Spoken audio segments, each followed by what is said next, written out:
examples. So what is it that we have? What is it that we're looking at here? So we're looking at innovation. And innovation is really in two flavors, right? So we have innovation, if you look at the old S-curve that you're familiar with, innovation that makes things better, right? It gets gradually improved. Sustaining innovation, incrementally improving things. And that is the majority of innovation effort. It's a product development. And what is it that drives that? Basically, it's first growth, right?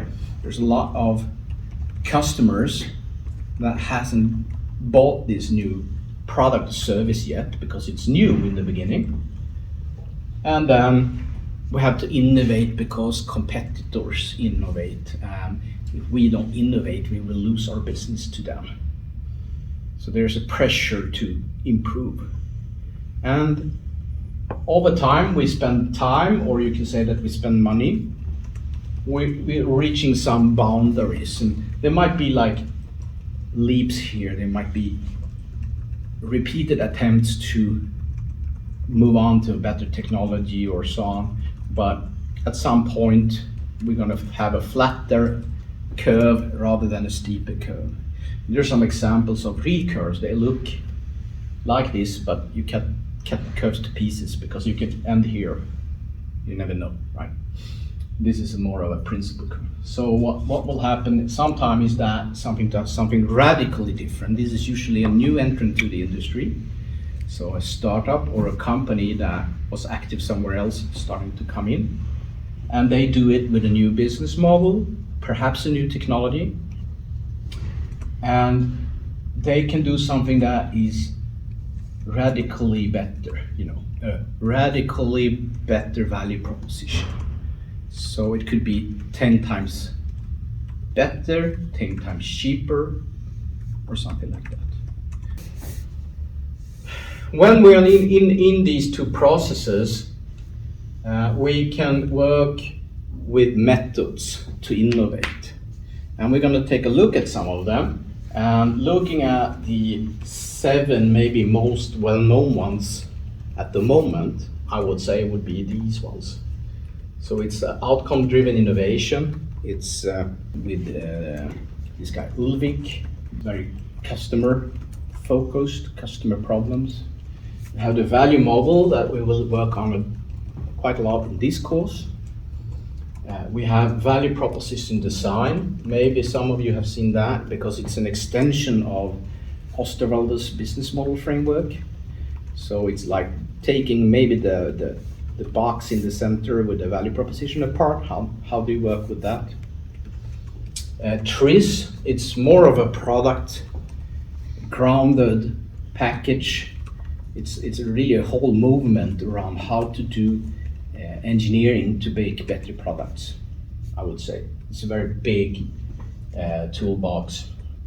And then an offshoot from that is something called systemic or systematic inventive thinking, which focuses more how do we have a process like a workshop process to provoke the brain to come up with new good ideas. How do we secure that they are of value and take that to a step where we can have a new product, but it's really, really much better, really creative, even though we have started from something that already exists. So it takes into account TRIZ, but also adds the mental processes. Low ocean strategy is that's more directed to the disruptive innovation, building something really quite new. And it's more of a strategic level, I would say. And then we have design thinking. Okay, so just starting from the start, outcome-driven innovation. So Anthony Ulvik started to, he picked up on a trend in strategy that customers don't really want products. They're trying to solve problems. They're trying to get something done. And if they do that with a service or product or hire somebody or whatever. They don't really care that much. The result is what counts. So that's an important realization. So we don't buy a car, we buy something that makes us look rich or makes us able to get the kids to kindergarten or buy groceries or whatever is the individual customer's jobs to be done. And at the same time, American researcher Clayton Christensen started also to look at disruptive innovations and these S-curve shifts and so on, and started to look at what it's about jobs to be done. The technology and the resources are not really what makes the winner. It's whoever can do the job better, cheaper, faster. Not always. If you sell drills, it's not always the roundness of the hole. Maybe it's just making it fast. That's important for the many customers. And the takeover happens because technology always improves. It never gets worse, it always gets better. And the ones that were the old leaders might be satisfied by their position with the best customers and not reacting to them. Okay, so studying, let's say, an assembly line in a factory, and there's this part where you do put two components together, let's say, and you have to weld and drill and do some things, etc. So what are the different outcomes that you want, the jobs that has to be done to get some outcomes? Well, you have these. When you study, it's the holes, but it's also safety, it's speed, it's efforts and so on incorporated. And Ulrich is very, very clear on that we need to have the measurable outcomes, right?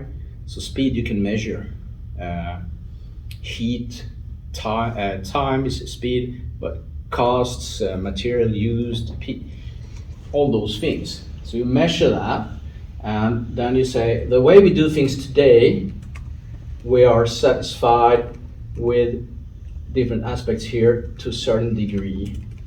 So holding the piece that you drill in, the drilling we are not so satisfied with, but the holding and moving it from one place to the other in the process, etc. And then of course, how important are they for us? So just taking these two variables is a very big improvement from just looking at what people do or asking them what they like, right? So we break something up in the smaller pieces, the smallest pieces we can, and then we make them rate all the pieces. So yeah, and what do we want to do? Well, we can say here, they're satisfied with these things, so this is overserved, they have a lot of, they're very happy with these things that are not terribly important. Here we don't have a lot of value. If we improve this not important thing from 4 to 7, which could be very costly, right? Let's say it's about the roundness of the holes, they could be even rounder. And we bring in a laser instead of a mechanical drill, it can make the product or the service station that we try to sell much more expensive. And they look at that and say, well, I think we'll keep the holes a little bit less round. If it's going to cost 40% more, it's not making sense to us. So this is not where we want to go. We want to go to these that are important but not high on the satisfaction level. And of course, on the importance below 5, here you can do something a little bit better, but this is really the part here. Is the important things that are not done well today. There's where we should put in our investments in product development. Yeah, so this is innovation on the product level. So these are underserved. And the further into the corner here, the better. Could be expensive, but you go really up here with a few things, and you make it safer maybe, or less straining for the operators, etc. Safer. That would have a lot of value. You can explain that to the customer. This is twice the money, but it really works better, safer, faster. So, good point is focus on quantifying things. Good book anyway, pretty good for sustaining innovations. This incremental work could, sometimes lead to a breakthrough also, but I think that the idea is not to go in and look at this assembly line and do something that you put into cafeteria business or something like that. It's more like how to do better here where they are already doing. So if I put it in one of these boxes, incremental or more radical, I'll put that in incremental. But you can do a lot of money from it because some of these are cheap to do also, even though they're very valuable. Question? Yeah, because you were saying about taking the things apart and analyze them, but then what I understand is you kind of like have the needs of your customer that could be different, right? And you try to plot them and see, but then what do you do when they have different needs, and how do you outweigh them? As you were saying, imagine, yes, you have to take your children to the school. That's priority number one. But then second priority is how do I want to look? What is my status by driving this car, right? And you start plotting those in this diagram, right? But then is there any way to kind of like approach and outweigh them, like see like which is the right, what would be more important for them? Need number one or need number two, or how do you approach that? Yes. The short answer is yes. So first of all, maybe if we're talking about consumers and to some extent companies, needs are different, right? So for a car, which is a product, it has a lot of different uses, which varies. For some people use it for some things, others use it for other things. You have to know what the customer is that you're studying. So let's say that it's families with children. One job could be to get the children to the daycare or kindergarten, whatnot, and that has different needs, like how they are in the seats, and all sorts of things, safety, entertainment, whatnot. But then the car is a status symbol or something like that. It might be a different customers. If it's the same customers, just comes in here also. Maybe it's less important, and maybe you have a car which it's not very fancy, the one that you have, so you're a bit unsatisfied, but it's really good for shipping the kids away from the house and to wherever they're spending the day. So you make that trade-off and you dream about the Porsche or something that you can buy when they get bigger. That would be underserved. So if you dream about the more fancy car, it's maybe it's not so important for you because then you have to get it, but it's underserved, right? So it's somewhere here. And then all the family aspects of going for trips, taking the ride to school and all that, that's served well. That's on that side. Yeah, so this is it's illustrating the idea that it could be very diverse. But for someone to use the car to drive between different patients in the work as a nurse that do home visits, you need another shark probably, because it's a whole different customer. Okay. Cool. Yeah. So it's very important to have very well defined your customer segment before creating this measurement. Yes. Or if you have different customer segments, you can create different matrices. Exactly. And decide in what to focus. Because maybe improving some features can decrease the importance for other segment, right? Yeah. So I don't see that so much in the book that Ulrich wrote, but in practice, and we're going to look at that after the next break. You may have different customers even for the same car. right? Same single car. And that happens a lot when you sell B2B. If you sell to a hospital, you have the user and you have the buyer and you have the the repair person, the patient. All these people have a different matrix. So you somehow then you should look at the overlap and see, all right, I can do it better for the nurse, but it will really be much worse for the patient. So that's not a good point. So you have to filter the data space a little bit. Yeah. Okay. Especially no-go zones. You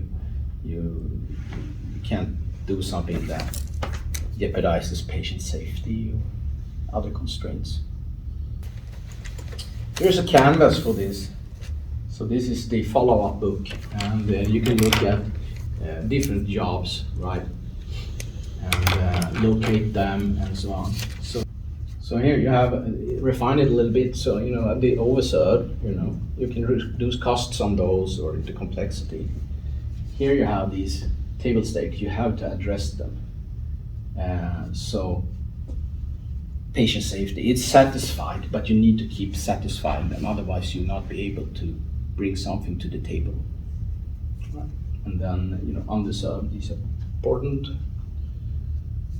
And here they actually added emotional jobs, which was not emphasized in the first book. So how people feel, etc. That first one was more on a technical engineering kind of a view on jobs to be done.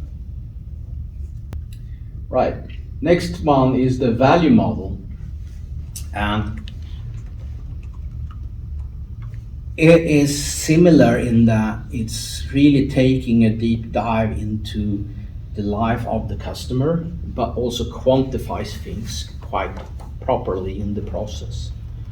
And you read a little bit about it before, but the idea here is that value is, in some sense, it's about what you get, the utility side of a product or a service, right? So whatever it does for me is the value. So it's also similar there. It's about the jobs to be done. You can also talk about problems to solve, and it's sometimes the boundary between jobs and problems can be a bit difficult to draw, but it's not so important as long as you include.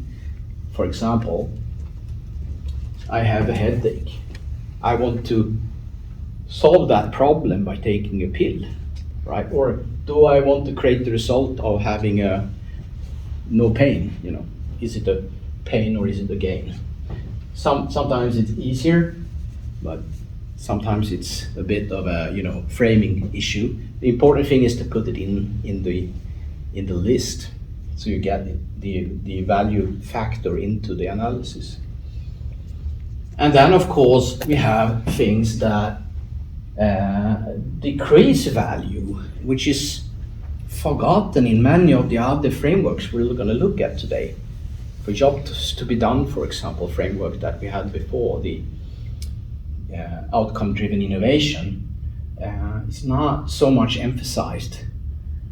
You get these results and we improve that, but maybe you create another thing instead, higher costs, for example, or other resource consumptions. So it's in relation to the use of the customer resources. A very simple way to calculate value is to have utility minus price minus cost. So utility, we get that car that takes us places and makes us look good. The price, that's the price tag. Then you have the costs also of the fuel, the garage, the parking tickets, and so on, services, etc. So of course, the utility should overweigh all that, the whole side of cost and price. And that's going to be resulting in something we can call added value. So you heard added value, right? We invest in developing this AI. It will take us 2 years and cost X millions, but it will enable us to address businesses we think we can make such and such amount of money or other strategic benefits. So it adds value. This is more of a quota, and although needs are a bit fluffier in this model, not necessarily measurable, you can always take a product. You can take the Mercedes and the Toyota and see problems they solve, results to create, improved feelings, and so on. And you can see which one is the higher value. Right? So it's more of a principle for analysis, and the quantification comes in later in another stage of this model. So customer definition, who is the customer? Then we have that value equation. What comes in, what does go out of the resources, right? And then we have functions, which is something we're going to talk about a little bit later. Function is really what is solving the problem, what is the results created, and what way do we cause better feelings, etc.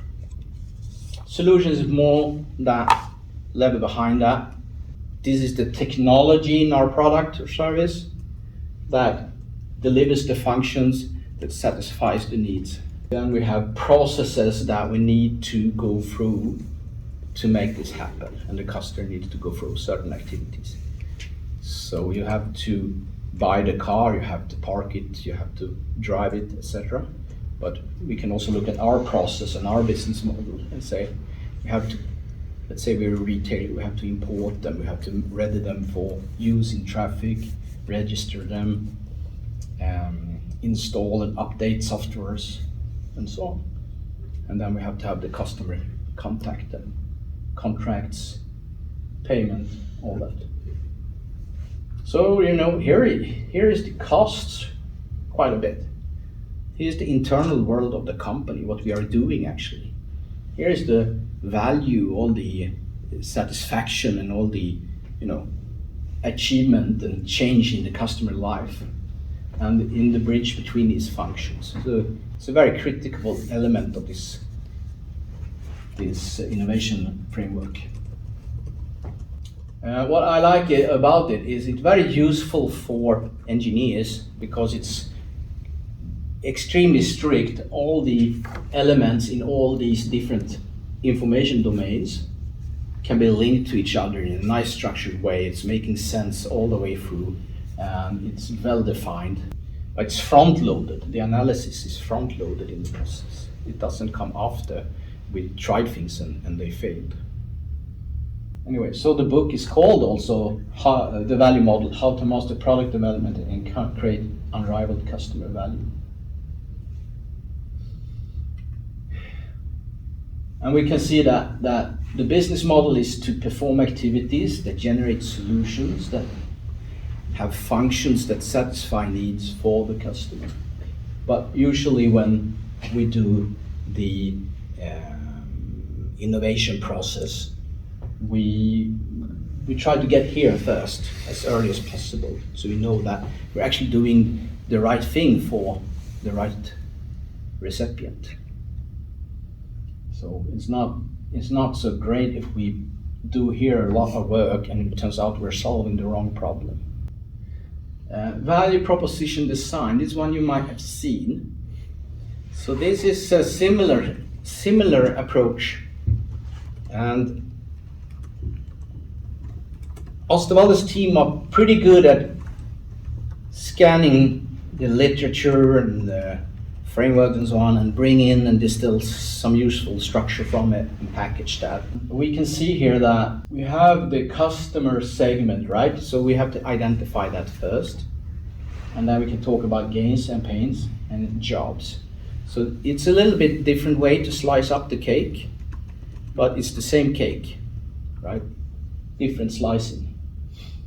And then on the product side, we have, here would be the solutions, right? The technology, and that creates some gains and relieves some pains. And there should be a match between here. So fairly good, strong customer orientation, which is necessary to do the right things. In the jobs definition side, they have not only the results to create, right functional point of view and the pains to relieve, it's also emotional jobs and social jobs. So people have social problems or social results they want to achieve. It can be also implemented in the value model, but here it's specified, which I think could be a good idea if you work especially with consumer products. Not only, but could give you an extra, focus, right, to that aspect. Right. Usually the mystery is the transfer here. You have an analysis of a customer segment, let's say students. They have these jobs and they have some problems and some results, and then we suggest something, and you can maybe see some overlap, but it's not quantified really in a good, strong way. It's a bit fluffy. It's helpful if you're a beginner. Let's say you are in a company, you are looking at making a new app, and the people you work with are not trained in customer understanding and so on. And they start here, of course, and talk about how fast their algorithms are, etc. Then you can use this to say, is it really a problem that the algorithm for sorting is not fast enough? The problem might be that they can't make the choice because they don't have the information or any preference setting, or there's too much presented on the screen. Okay, the opposite direction is TRIZ. So TRIZ has, I think, 40 principles for creation of new products. Basically the solution level. How do we make new solutions? And this is just some patterns here. The original research was done in Russia, and they studied like 96,000 patents or something like that to try to figure out, is there a way that new innovations come about, new inventions occur? And they found 40 patterns that explained some 80% somewhere of the thousands of different patents. And these patterns are like taking a component out and dividing the product in two, merging things together, splitting in pieces, integration of two functions into one system, and so on. And there's been a movement around this that still is very strong, and there are communities online, books written, and so on. It's not like there is one package, like the value proposition design. It's more like a whole set of different substreams inside the TRIZ community. So this is very much about value engineering, and the value model uses TRIZ to propose new solutions on that level of the information domain. It starts from looking at a product today, like a car, and what is the different parts of the car and how can we change them to generate something different? And does this difference provide any customer value? Okay, if it does, we're onto something. Then we might make something else, like a golf car or something with completely different. But it's about understanding that the difference comes with value, and then you design a new solution that might be very different. It continues a lot on doing that analysis of taking a look at something more deeply, put it into pieces. So same thing as outcome-driven innovation, looked at the customer. Here we look at the product and bring out all the pieces from it. Like there's a part here that does this is casing, is the color is an attribute, maybe packaging could be an attribute also, but more like what is the conceptual parts and physical components. Then taking it into an abstraction, that what is this in principle? How do we solve a problem that we identified on a principle level? And then you suggest a concrete solution. It's very important for all innovation and problem solving efforts to be more than just going and attacking whatever you see in front of you, to take it up to an abstract level and try to define what is actually the problem here, and then work with the solution. It's fundamental. That's why we have a business model canvas. So you do an abstraction with the canvas, and then you sort of work on that level, and then you try to translate it back to the real world. I call this sometimes planning or implementation, the step back to the concrete level. They make a more of a specific point about that. And also in the design thinking, it's a lot observing, then reflecting, and then trying something out. It's the same there. So they took some of these patterns, some of these 40, and here are, I don't know, maybe they have more, but here are 5 of them. And use that as good starting points for creativity in product development. And this is from an article called Finding Your Innovation Sweet Spots on Harvard Business Review. It's a really fun thing, and this is easy to implement. So the starting point is to take the product or service, again, like in trees, and you apply one of these constraints.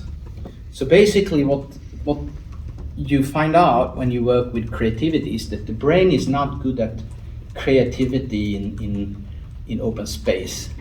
It's much more creative when you put some boundaries in there. So brainstorming is ineffective. You usually don't get as many ideas, and usually not as creative ideas as if you put some criteria. So for example, subtraction. Let's make a restaurant without the menu. Take away one of the attributes, one of the components, one of the main ones, not some on the side or some in the fringe. Some of the key components, a restaurant without any food. Okay, then you go out and you have some creativity, let's call it brainstorming, even though it's not. But okay, what could that be? Well, it could be a place where you go with friends and cook together. You bring your own stuff. It could be a store, but it also serves food in some way. It could be something that has some commonality with your restaurant, but it really is not about eating. It's more about other things like socializing or something else. And you get all these ideas that you might not come up with if someone said brainstorm around restaurants. Okay, that's not so easy. And then you look at them. Is there any value in a place where you can make food with your friends? What would the concept look like? Is it solving some problems for some people? So you do that value analysis there, and you can do that deeply. In a workshop, you can do it more intuitively. How would then that look like? Maybe it turns out to be a truck that you can rent and you can cook in it. So you can go to a nice location, a camping site or something, and you can make the thing, or whatever you come up with. So the solution, again, can be completely different from the starting point you used. It doesn't have to be another restaurant that replaces restaurants. It could be a completely new concept. Take away something really central. So they call it the path of most resistance. What really don't we want it in? A car without wheels, things like that. And that provokes your brain to come up with much more innovative, a larger leap in difference from the current reality than if you just go for intuitive ideas. You can multiply, you can have 6 wheels on the car or 2 steering wheels or whatnot. You can divide a product up in pieces. You can change the attribute dependency. That is a little bit more complicated, but it's really about things that we often see go together. Like, it's a boring example, but for clothes, for example, for kids, you have pink clothes for girls and blue for boys, and what about green? Do we have to have the gender color dependency? They have this baby bottle, changes color with the temperature. So you can see when it's heated, it's indicated by the color of the bottle. So there's a dependency that you create. So you can create dependencies or you can remove them.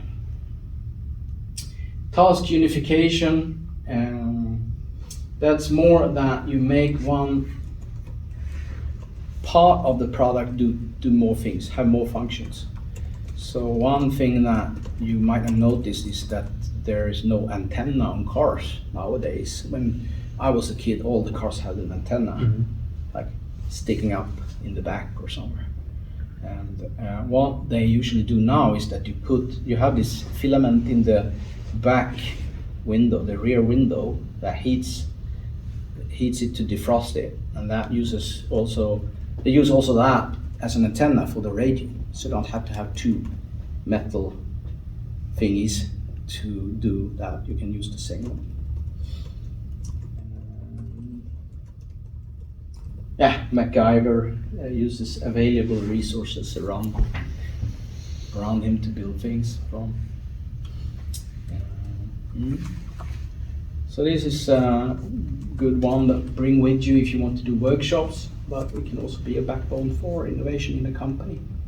It's not as refined as TRIZ, but you can combine it with outcome-driven innovation, value model, and so on, because this is solving part of the innovation problem. Yeah. This is the process. Blue ocean strategy was extremely hot 10-15 years ago. It's about building new businesses that don't exist before, so it's more for strategic innovation, I would say. And the idea is to look at something that exists, like here is circuses, or it could be restaurants, it could be cars, it could be anything, and you map the main alternatives up, and you get from the customers the different key purchasing criteria. So you have the price, low price is good, and then you have different things here. Here's the circus example. They have animals, they have fun and humor, thrills and dangers, and so on. So this is a typical mature industry. The curve is very similar between competitors. To be better here and compete, you have to invest a lot of money. It's costly to improve and to reach the same point. And then you ask yourself, who is going to the circus? Well, it's 4-year-olds, and there's the parent of 4-year-olds. Why are some people not going to the circus? Why are some people not looking at cars and buying them? So you really go for the non-customers, which I think is the really nice thing with this model, is asking that question. Why are some people not buying whatever we are doing or whatever is out there that we are looking at and studying? Right. So another thing is that compared to the other frameworks we looked at, this also takes competition into account from the start. And if you look at non-customers, you have to look at some sort of a grouping for them, I think. And then you get these criteria, and then you do the rating. And the idea then is to do something new. So we squeeze the whole curve into the left, and then we'll look at something else. And the example from the book that is used all the time is Cirque du Soleil, which is more of a show with singing, dancing, artists, and so on. So it's really no animals. Street performers are only star performers. There's not so much clowns and so on. Be problematic. Yeah, so Cirque du Soleil takes away all these things and they add some new, like a theme, multiple productions, music, and so on. So it's a completely different thing. But it's really, really attractive for people my age, plus minus a bit. And you know, it's really, really expensive. It's like 1,000 kroner for a ticket. And all the things that took away, what's the driving cost? Animals? Yeah. And going around with that tent, and you know, a lot of the things that were costly took away. So they made it cheaper for them and more expensive for the customer. Cirque du Soleil, they made more money in 19 years than Ringling Brothers made in 100 years. And now they have, I think, I don't know what the number is. I think they have like 5 shows going in Las Vegas all the time, and then maybe 10 or so traveling around the world, different themes and different setups. And you can sell it again and again. It's a new show. In circus is the same, you know, it's the elephant and the clowns. But this is really a new setup, a new production. We talk about a production. So it's pretty cool. So really about taking stuff away. Otherwise you'll be competing on the same curve. And this is a pretty good way to show how is your thing different from the others. You just use this strategic canvas and the value curves. As you can see, I replaced the original words in the 4-action framework with eliminate, create, increase, and reduce. And the reason is that it becomes a much easier to remember acronym because you can spell it as Eric. One question you will always get is, what's the competition? And the biggest mistake you can do is to say, we don't really have a competition because we are doing something that is new. Well, it's very rare that customers are doing nothing. So we'll talk about this, and it's very important actually in the Crossing the Chasm book. You have the market alternative. The market alternative is what customers are doing today. You always have to compete with that. And you know, if you're not 10 times better, you will have to fight for every customer. So 10 times utility is a pretty good point. And then you have the product alternative, right? So that's what they could get from some other. If they want to go to the next level of technology or product service, what would they go for then? So for example, the market alternative, if you think about starting Cirque du Soleil, that would be a circus, could be a theater. So they are in the gap there between those two. A product alternative would be a Blue Man Group, or maybe something else that would be touring around and doing these single production kind of things that goes around like Disney on Ice, etc. That would be a product alternative. Competition really occurs when the customer is selecting one alternative over the other. Right? Really not companies that compete, it's really the offerings. But if you're an investor, you might want to see, is there a difference between what you're doing and Blue Man Group or Disney on Ice and so on. So you need maybe to explain your differentiation anyway. Good.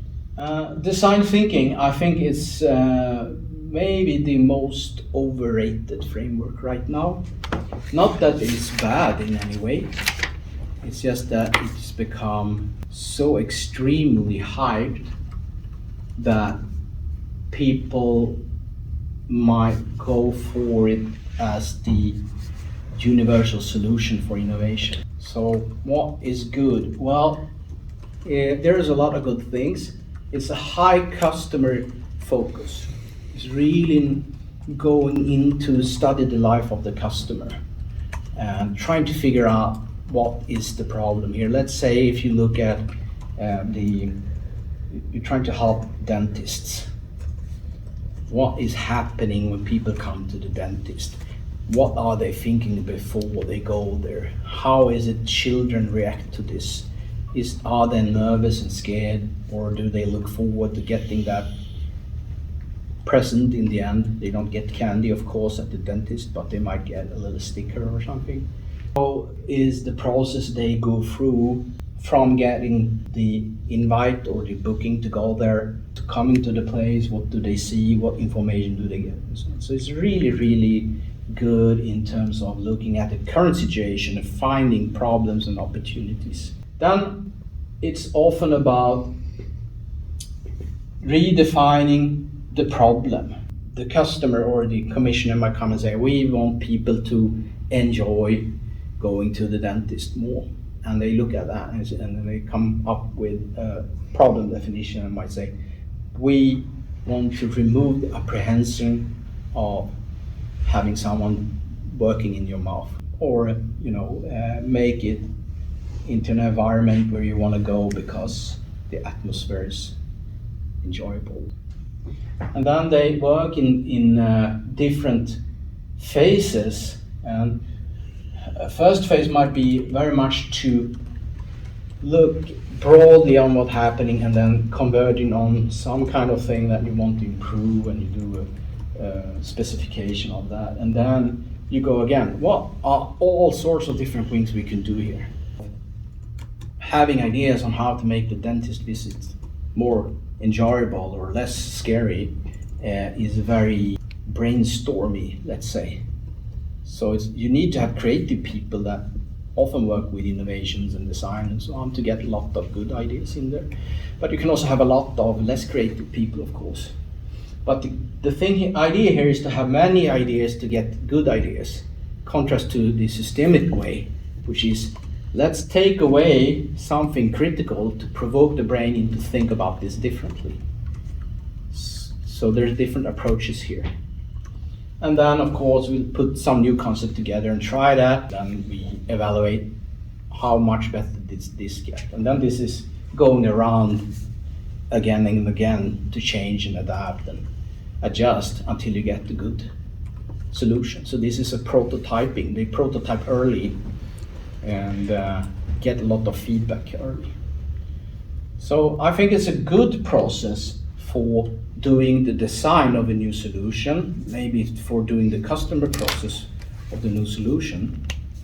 And it's also good for making people that are not creative a little bit more creative.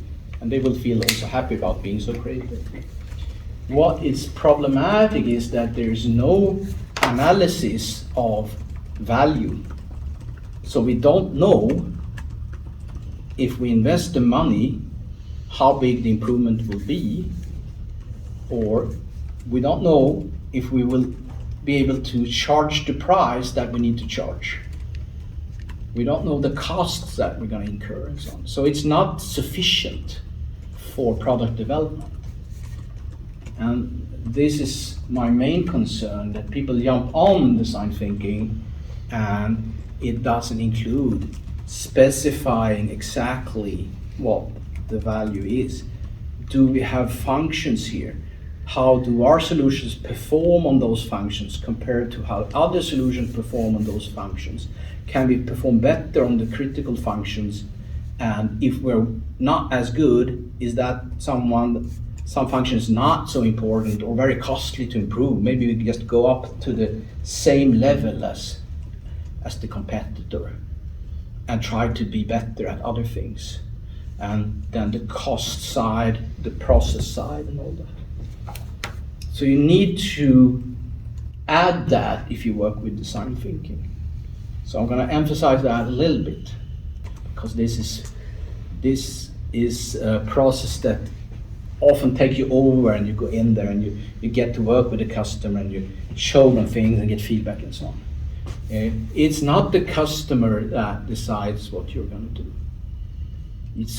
You can do things that they like, but it might not be.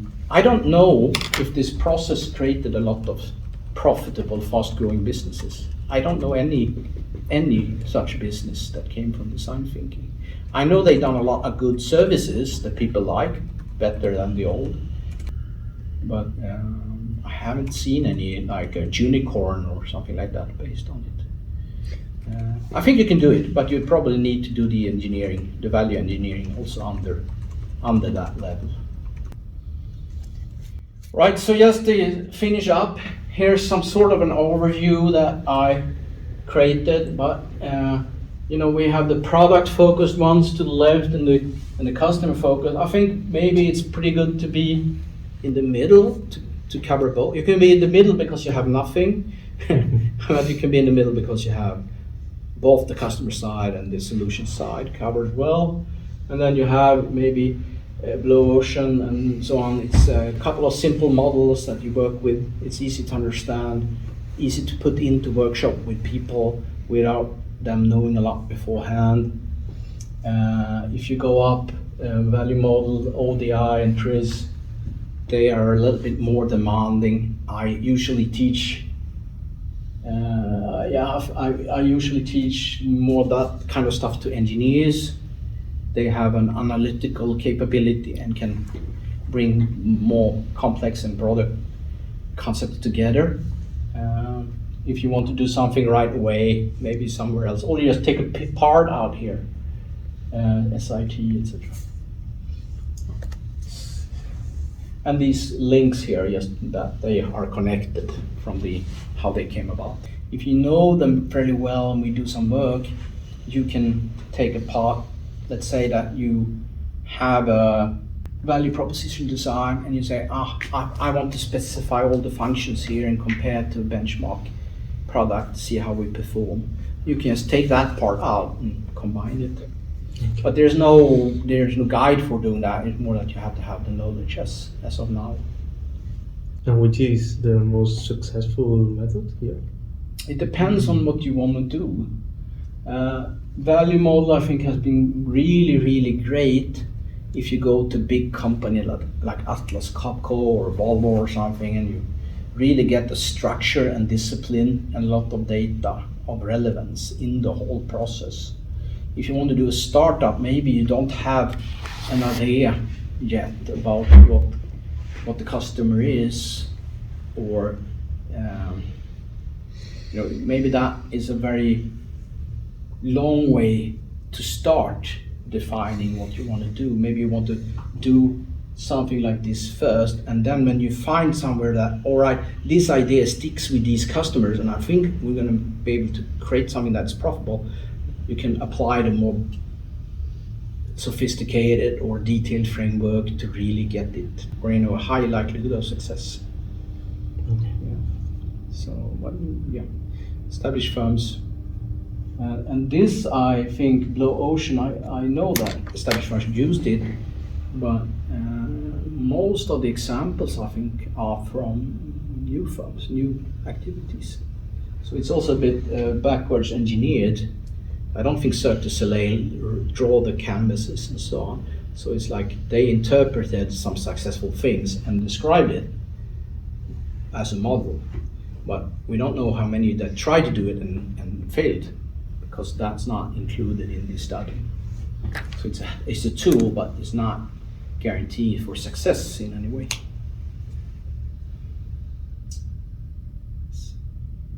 Right, I think this is a good part for a break. Okay, great.